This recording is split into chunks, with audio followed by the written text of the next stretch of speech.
cotton saree ആണ് കാണുന്നത്. Black cotton സാരിയിൽ red and green thread work ആണ്. അതിനകത്ത് റെഡ് ബൂളിയൻ റോസസും leaves green colour lazy daisy ആണ്. അപ്പോൾ റെഡ് ആൻഡ് ബ്ലാക്കിൽ റെഡ് ആൻഡ് ഗ്രീൻ കോമ്പിനേഷൻ വന്നപ്പോൾ തന്നെ നല്ലൊരു എടുപ്പാണ്. കോൺട്രാസ്റ്റ് കളേഴ്സ് ആയിട്ട് നടുക്ക് കുറച്ച് ബീഡ്സ് ഇട്ട് ഡെക്കറേറ്റ് ചെയ്തിട്ടുണ്ട്. ഫ്ലവേഴ്സിൻ്റെ നടുക്ക് ഗോൾഡൻ ബീഡ്സ് ആണ് വെച്ചിരിക്കുന്നത്. അത് വേണമെങ്കിൽ ഗോൾഡൻ എന്ന് മാറിയിട്ട് അത് അവരവരുടെ താല്പര്യത്തിന് ചേരുന്നത് അല്ലെങ്കിൽ അവരുടെ പ്രായത്തിന് യോജിക്കുന്ന കളർ ബീഡ്സ് ഏതാണെന്ന് വെച്ചാൽ അത് നമുക്ക് യൂസ് ചെയ്യാവുന്നതാണ്. വൈറ്റിൻ്റെ വൈറ്റ്, ഗോൾഡൻ, ആൻറ്റിക് ഗോൾഡ് ഏത് വേണമെങ്കിലും. അപ്പോൾ ഞാനിവിടെ ഒരു ആൻറ്റിക് ഗോൾഡ് ബീഡ്സ് ആണ് എടുത്തേക്കുന്നത്. നടുക്ക് ചുറ്റും ഒരു കുഞ്ഞു ബീഡ്സും വെച്ചിട്ടുണ്ട്. അതും ആൻറ്റിക് ഗോൾഡ് കളർ തന്നെയാണ്. അപ്പോൾ ഇന്നിപ്പോൾ ഞാൻ കുറച്ച് ടിപ്സ് തരാൻ പോവാണ്. അപ്പോൾ എന്താണെന്ന് വെച്ചാൽ എല്ലാവരുടെയും ഡൗട്ട്സാണ് സാരി തയ്ക്കാൻ നേരത്തെ അത് എങ്ങനെയാണ് നീറ്റും പിന്നെ ആ സ്റ്റാർച്ച് പോകാണ്ട് അതിൻ്റെ സ്റ്റിഫ്നെസ് പോകാതെ എങ്ങനെയാണ് നമ്മൾ ഹാൻഡിൽ ചെയ്യുന്നതെന്ന്. അപ്പോൾ തയ്ച്ച് കഴിയുമ്പോൾ അതിൻ്റെ സ്റ്റാർച്ച് എല്ലാം പോയി അത് തീരെ തുണി ആകെ ഇതായിപ്പോയി എന്നൊക്കെ പറയും എല്ലാവരും.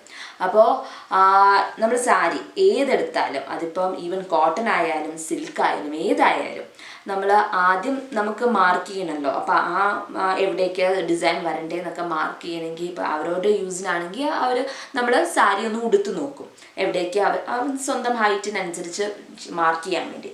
അപ്പോൾ അങ്ങനെ ഉടുത്ത് നോക്കുമ്പം ഫുള്ളായിട്ട് നമ്മൾ വിടർത്തുന്നുണ്ട്. ആ ഉടുത്ത് നോക്കുമ്പം നമ്മൾ എവിടേക്കാണ് വേണ്ടിയെന്ന് മാർക്ക് ചെയ്തിട്ട് അപ്പം തന്നെ ഫുൾ ഡിസൈനും എവിടെയൊക്കെ ഡിസൈൻ വേണ്ടത് മാർക്ക് ചെയ്ത് എല്ലായിടത്തും ഡിസൈൻ വരച്ച് തീർക്കുക. ഒരു ഡിസൈൻ വരച്ചിട്ട് അത് തയ്ച്ച് നോക്കിയിട്ട് പിന്നെ ഡിസൈൻ വരയ്ക്കാം എന്ന് നമ്മൾ നോക്കരുത്. അപ്പോൾ വീണ്ടും നമ്മൾ വിടർത്താൻ പോവുക, പിന്നെ മുഴുവൻ വിടർത്തിയിട്ടിട്ട് പിന്നെയും ഡിസൈൻ വരയ്ക്കണം. അപ്പോൾ അതൊക്കെ വീണ്ടും വീണ്ടും നമ്മൾ വിടർത്തിയിടുമ്പോഴും ഇതിൻ്റെ സ്റ്റാർച്ച് പോകും, തുണി ചീത്തയായിക്കൊണ്ടിരിക്കുക.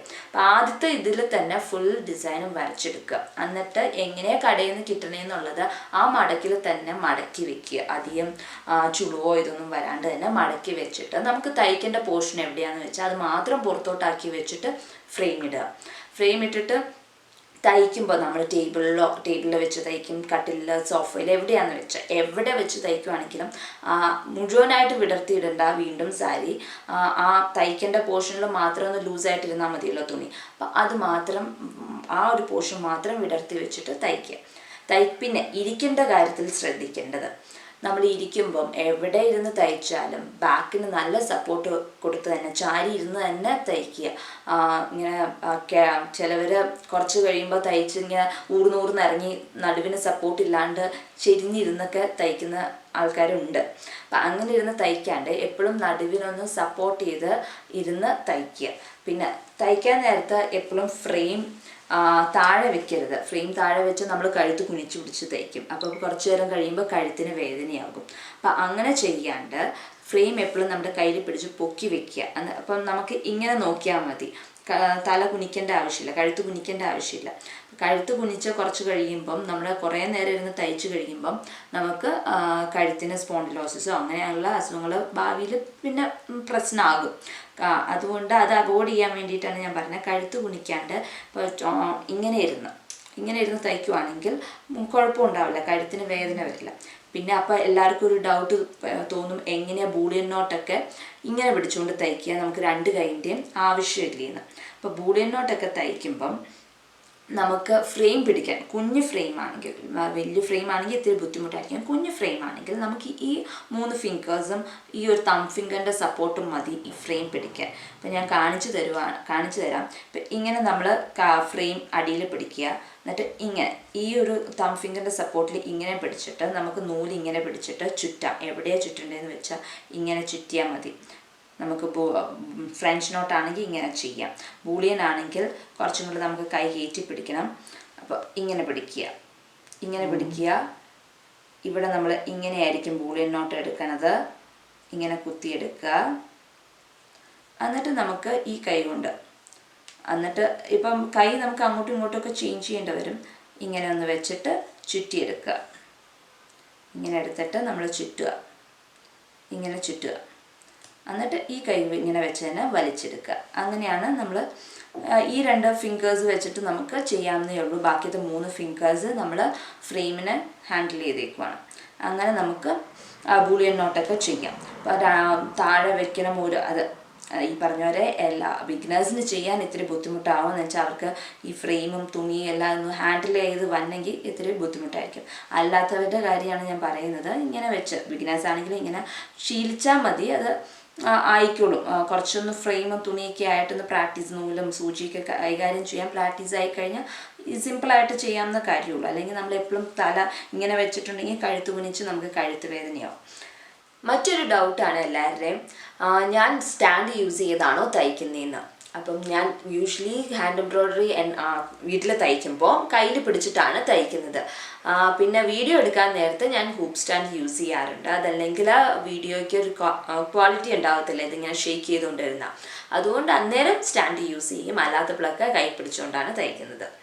അപ്പോൾ ഇനി ബാക്കിത്തെ ടിപ്സ്, തയ്ക്കുമ്പോൾ ഉള്ള ടിപ്സ് എല്ലാം, എംബ്രോയ്ഡറിയുടെ ടിപ്സ് എല്ലാം തയ്ക്കാൻ നേരത്തെ ഞാൻ പറഞ്ഞുതരാം. അപ്പോൾ എല്ലാവരും ഫുൾ ലെങ്ത് വീഡിയോ ഇരുന്ന് കാണുക.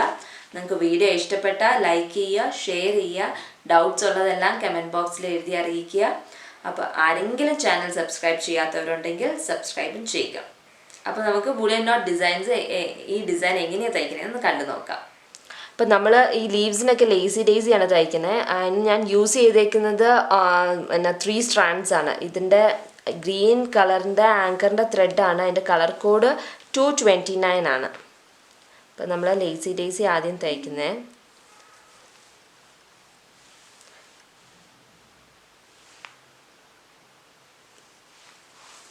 ഇതിപ്പം ഇവിടെ ഒരേ പൂവും ഒരേ ലീവ്സും തയ്ച്ചു കഴിഞ്ഞിട്ട് നമ്മൾ കെട്ടിട്ടിട്ട് വേണം അടുത്തത് തയ്ക്കാനായിട്ട്. ഇതും ട്രാൻസ്പെറൻറ്റ് ആയതുകൊണ്ട്, അല്ലെങ്കിലും ട്രാൻസ്പെറൻറ്റ് അല്ലെങ്കിലും അങ്ങനെ വലിക്കുന്നത് കൊള്ളില്ല. അപ്പോൾ ഓരോന്നതും പൂവിൻ്റെയും ലീവ്സ് തയ്ക്കുമ്പോൾ എന്നിട്ട് അവസാനം കെട്ടിടണം. അപ്പം ഞാൻ വലിച്ചിട്ടുണ്ട്. അതെന്താണെന്ന് വെച്ചാൽ വലിച്ചതിൻ്റെ കാര്യം എന്താണെന്ന് വെച്ചാൽ ഈ വലിച്ചത് കാണത്തില്ല. ഇതിൻ്റെ മേളിൽ നമ്മൾ ബൂളിയൻ നോട്ട് തയ്ക്കുന്ന കാരണം ഈ വലിച്ചത് കാണില്ല. അതുകൊണ്ടാണ് ഞാൻ ധൈര്യമായിട്ട് അതിൻ്റെ ഇടയിൽ കൂടെ വലിച്ചത്. അതിൻ്റെ മേളിൽ കൂടെ തയ്യൽ ഇനി പോകാനുള്ളതുകൊണ്ടാണ്. അപ്പം അങ്ങനെ നമ്മൾ ഇവിടുത്തെ ഈ ഒരു ഫ്ലവറിൻ്റെ ലേസി ഡേസി തയ്ച്ചു കഴിഞ്ഞു. നമുക്കിത് കെട്ടിടാം.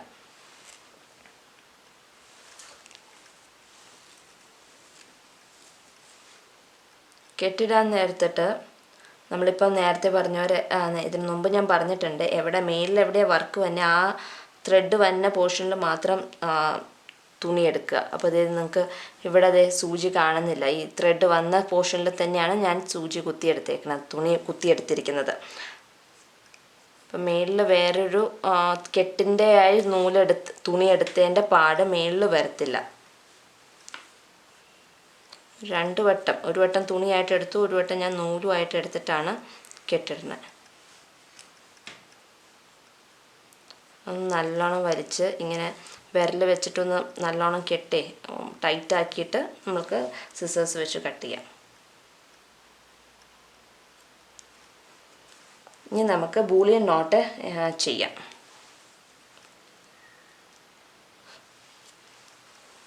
ഇപ്പോൾ ബൂളിയൻ നോട്ട് ചെയ്യാനായിട്ട് ഞാനിവിടെ 6 strands ആണ് എടുത്തിരിക്കുന്നത്. അപ്പം ഈ ഒരു ബൂളിയൻ നോട്ട് നമുക്ക് ചെയ്യാം. അപ്പോൾ ഇത് സർക്കിളിൻ്റെ കുറച്ച് ഉള്ളിൽ നിന്ന് ഞാൻ എടുത്തേക്കുന്നത്. അപ്പം എനിക്ക് ഇവിടുന്ന് ഇങ്ങോട്ടേക്കാണ് ഒരു ഇതിൽ ഇങ്ങനെയാണ് വരേണ്ടത്, ഇങ്ങനെ ഈ ഒരു കർവ്. അപ്പം എവിടം വരെ വന്നം, ഇവിടം വരെ എനിക്ക് വന്നം. അപ്പം അവിടെ നിന്ന് അങ്ങോട്ടേക്ക് നമ്മൾ കുത്തിയെടുത്ത് ആദ്യത്തെ സ്ഥലത്തോട്ട് നമ്മൾ സൂചി കൊണ്ടുപോകണം. ഇവിടെ നിന്ന് ഇങ്ങോട്ടേക്ക്. ഇനി നമുക്ക് ത്രെഡ് ഇതിൻ്റെ അകത്ത് ട്വിസ്റ്റ് ചെയ്യാം, റാപ്പ് ചെയ്യാം. ഇതിപ്പോൾ എനിക്ക് ഇത്രയും ദൂരം പോകാനായിട്ട് എനിക്കൊരു 12 വട്ടം ചുറ്റണം. –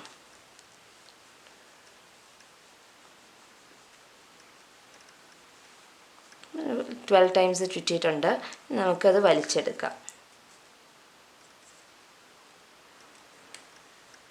ഇതിപ്പോൾ വലിക്കാൻ ആദ്യമായിട്ട് തയ്ക്കുന്നവർക്ക് ബുദ്ധിമുട്ടായിരിക്കും ഈ സൂചിയിൽ നിന്ന് ഈ നൂല് ഊരിയെടുക്കാമെന്ന്. അന്നേരം അവർ പയ്യെ ഇതുപോലെ പയ്യെ നൂല് ഇങ്ങനെ താഴത്തോട്ടാക്കിയിട്ട് എന്നിട്ട് വലിച്ചാൽ മതി. അപ്പോൾ എളുപ്പത്തിന് പോകും. അല്ലെങ്കിൽ സൂചി ഇങ്ങനെ നൂലിങ്ങനെ ടൈറ്റായിട്ട് ഒത്തിരി ടൈറ്റായിട്ട് ചുറ്റാനും പാടില്ല. അതാണ് വേറൊരു കുഴപ്പം. ആദ്യമായിട്ട് തയ്ക്കുന്നവർ ഒത്തിരി ടൈറ്റായിട്ട് ചുറ്റും, എന്നിട്ട് ഊരിപ്പോരില്ല എന്നുള്ളൊരു കംപ്ലയിൻറ്റ് വരും, എങ്ങനെയാണ് ഊരിയെടുക്കണേ എന്നുള്ളത്. ഒത്തിരി അങ്ങ് ടൈറ്റാക്കി ചുറ്റണ്ട. ഇപ്പോൾ നമ്മൾ ഊരിയെടുത്തു.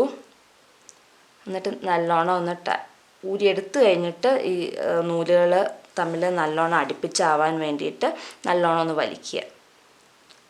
എന്നിട്ടിപ്പോൾ നമ്മൾ അവിടെ തന്നെ താത്തിയിട്ട് ഇവിടെ ഇത് ഇങ്ങനെ അല്ലെങ്കിൽ ഒന്ന് ഉടക്കി വെക്കണം, അല്ലെങ്കിൽ ഇതിങ്ങനെ അങ്ങോട്ടും ഇങ്ങോട്ടും ഇങ്ങനെ പോരും. നമ്മൾ ഒരു അലക്കൊക്കെ കഴിയുമ്പോഴേയും ഇങ്ങനെ വന്നിരിക്കും. അപ്പം അതൊന്ന് അങ്ങനെ വരാണ്ടിരിക്കാൻ വേണ്ടിയിട്ട് നമുക്കൊന്ന് ഉടക്കി വെക്കണം.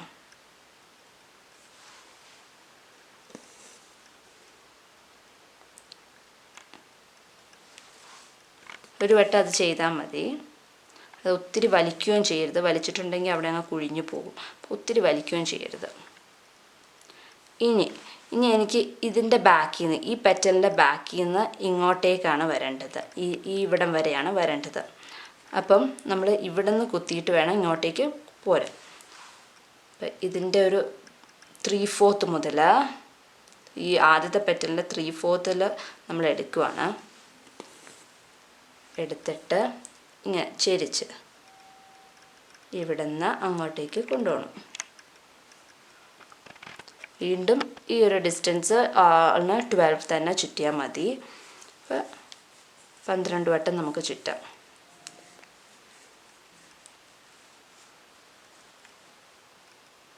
കൗണ്ടിങ് എല്ലാം ശരിയാവണം. എല്ലാ പെറ്റലിൻ്റെയും കൗണ്ടിങ് സെയിം ആയിരിക്കണം, അല്ലെങ്കിൽ അതിനൊരു ഭംഗി ഉണ്ടാവില്ല. എല്ലാം ഒരേപോലെ ഇരുന്നാലാണ് ഒരു ഇതുണ്ടാവുള്ളൂ. ഇതുവരെ ആക്കിയിട്ട് ഊരിയെടുത്താൽ മതി. അപ്പോൾ പെട്ടെന്ന് നമുക്ക് സൂചിയിൽ നിന്ന് വിട്ട് കിട്ടും നൂല്. മുറുക്കി ആക്കുക.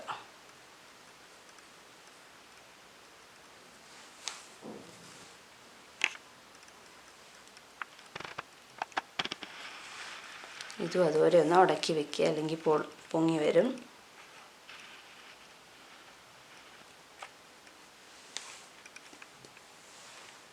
ഇനി എനിക്ക് ഇതിൻ്റെ 3/4 നിന്ന് ഇങ്ങോട്ടേക്കാണ് വരേണ്ടത്, ഇവിടം വരെ, ഈ ഒരു ഹോളോവിൻ്റെ അവിടം വരെ.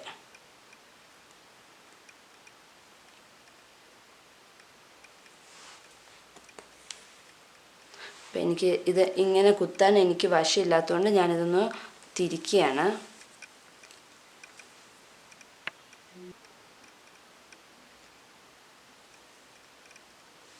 ഇങ്ങനെ വയ്ക്കുന്നു. വീണ്ടും ഇതുവരെ തന്നെ ചുറ്റുന്നു.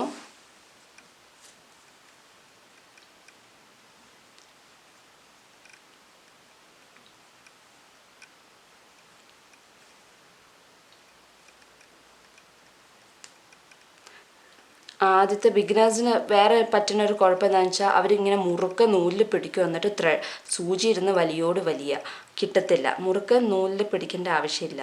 അതിന് പകരം ഇങ്ങനെ വിട്ടാൽ കുഴപ്പമില്ല, അല്ലെങ്കിൽ ലൂസായിട്ട് നൂലിൽ പിടിച്ചാൽ മതി. ഒത്തിരി മുറുക്ക നൂലിൽ പിടിച്ചിട്ടുണ്ടെങ്കിൽ സൂചി ഊരിപ്പോരില്ല.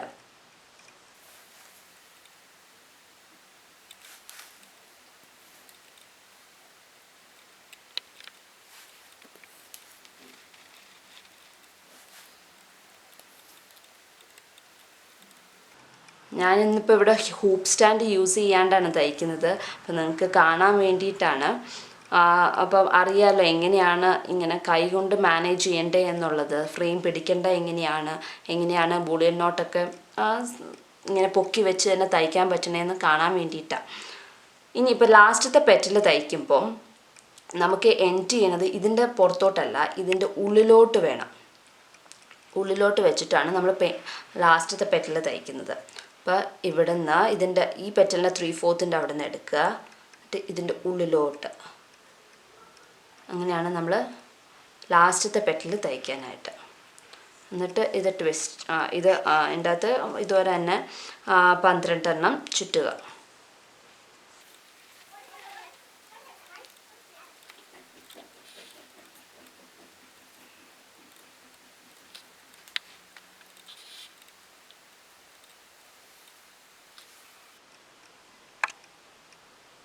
ഇപ്പം നമ്മൾ ഇതിൻ്റെ അങ്ങനെ ഒരു പൂ തയ്ച്ചു കഴിഞ്ഞു. അതിൻ്റെ നടുക്ക് നമ്മൾ ഇനിയൊരു ഗോൾഡൻ ആൻറ്റിക് ഗോൾഡ് ബീഡാണ് വെക്കുന്നത്.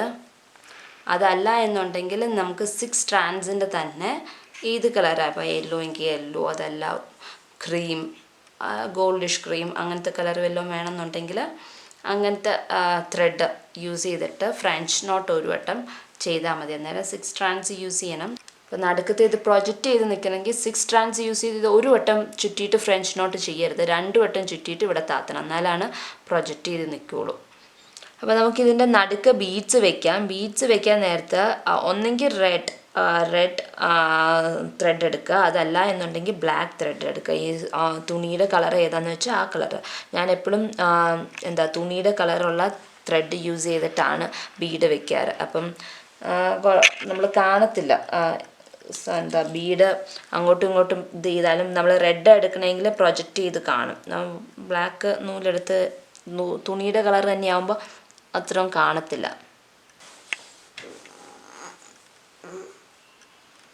നേരെയാക്കി വെക്കുക, ഇതിൻ്റെ ഹോള് കാണാണ്ട് നേരെയാക്കി വെച്ചിട്ട് താത്തുക.